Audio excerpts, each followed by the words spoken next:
Good morning, everybody. It's bright and early on a Saturday morning, and I am up to get a head start on my day.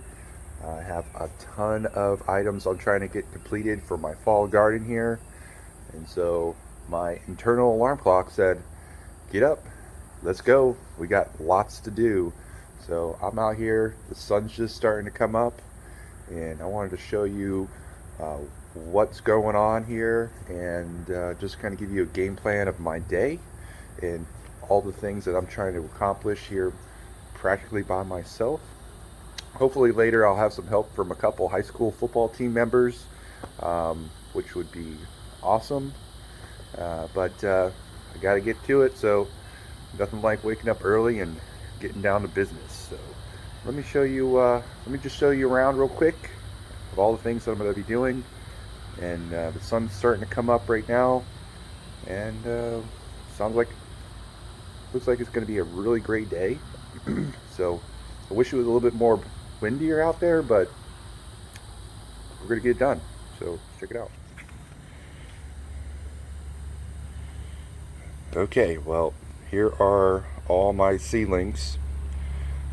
As you can tell, they are definitely ready to be planted in the ground, but the garden is not quite ready for them.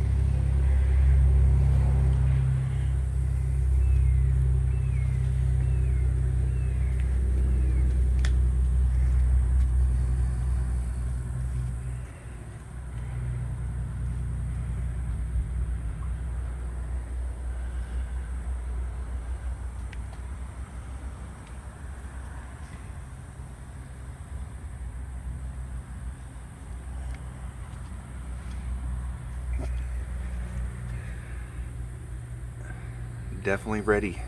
They have definitely outgrown the seed trays.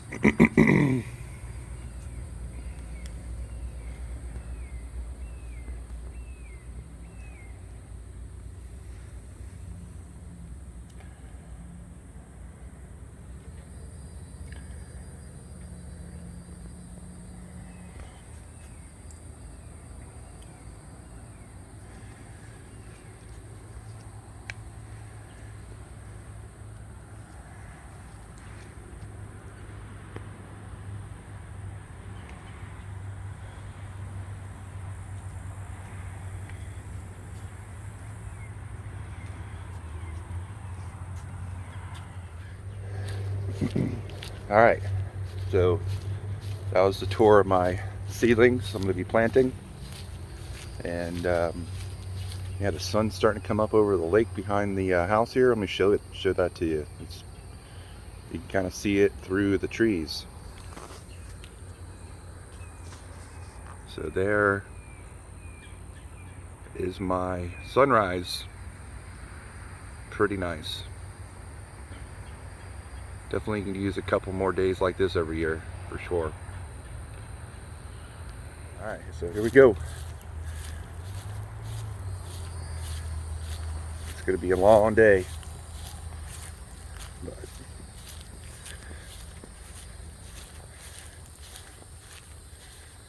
all right, we're here. I know it doesn't look like much right now, but there is a lot of work that's in these two gardens. So we have the front garden here, and then the back garden beyond the fence. This front garden is approximately 40 by 35 foot, and the back garden is approximately well, actually added probably another 10-15 more feet to it last week, so it's about 20 foot by 90 foot. Back here goes all the way to those areca palms back there. Part of the process of the expansion, which if you've seen some of my other videos, there's a lot of work and there's still tons of work. So let me just show you. Picked up these big old cattle panels here from Tractor Supply the other day.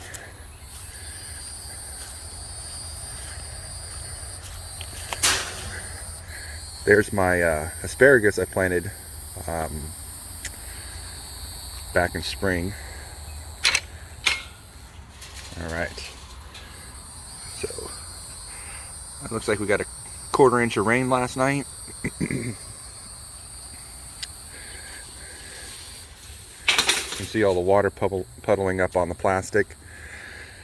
Yeah, so I'll get back to this front garden here, but let me show you the back garden first.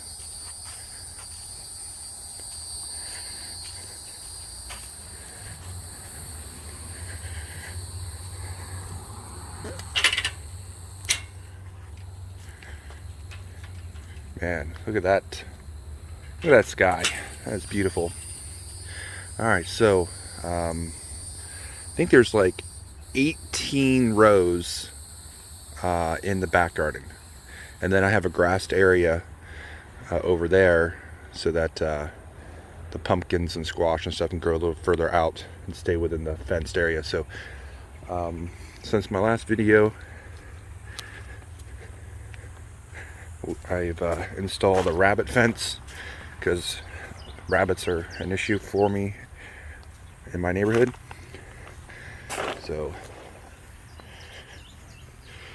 I got a 4-foot tall T-post, and I picked up rabbit fence from Home Depot, and I ran the fencing all the way around the garden, and I even attached it to the chain link fence on certain areas. But let me show you what's underneath this plastic.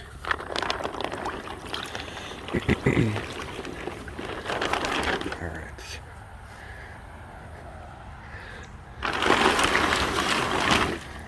Alright, so yesterday I ran a main line for the drip irrigation system. I did it in PVC because I had the material. But if I didn't have the material, I probably would have done the poly main line for the drip tape irrigation system. Would have been a lot easier. But this drip tape that I put in, this could be directly buried underneath the row, right down the center, about 4 to 6 inches down. And that's going to water each row. And each one of them, I did this yesterday. It took a while. But yeah, it's going to be great. Nothing like having a good watering of a good irrigation system so you don't have to hand water. So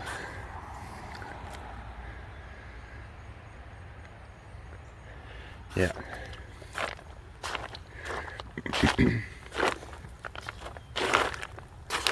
So right here I built the trellis out of the cattle panels and the T-post. These are 50-inch by 16-foot cattle panels. There's 3 there, and with a 5-foot T-post holding it all in place. And we plan on growing gourds, loofahs, and maybe even some pole beans on there. Most likely just gourds and loofahs. So it's pretty cool. First time I ever built one of these.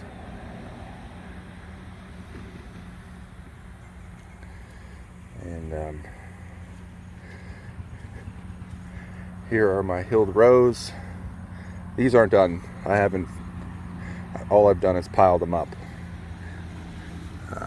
It's a lot more work to do. So here's the drip tape connection into the T.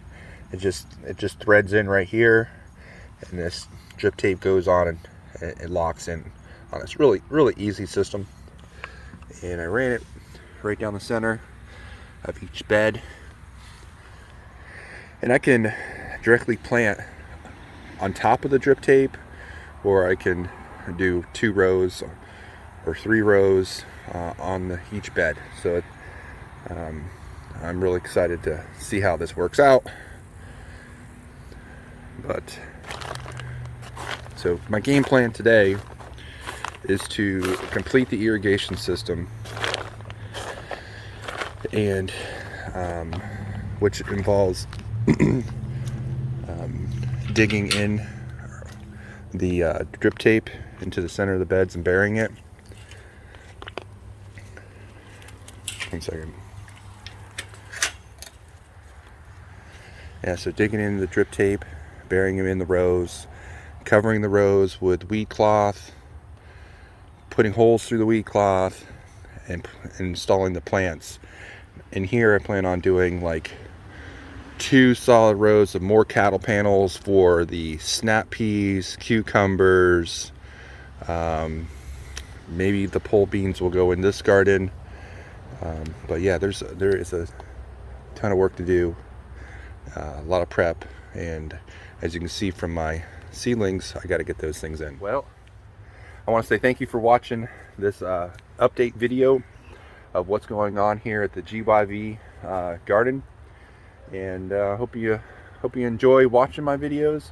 So like always, don't forget to like, subscribe, and stay tuned for future videos.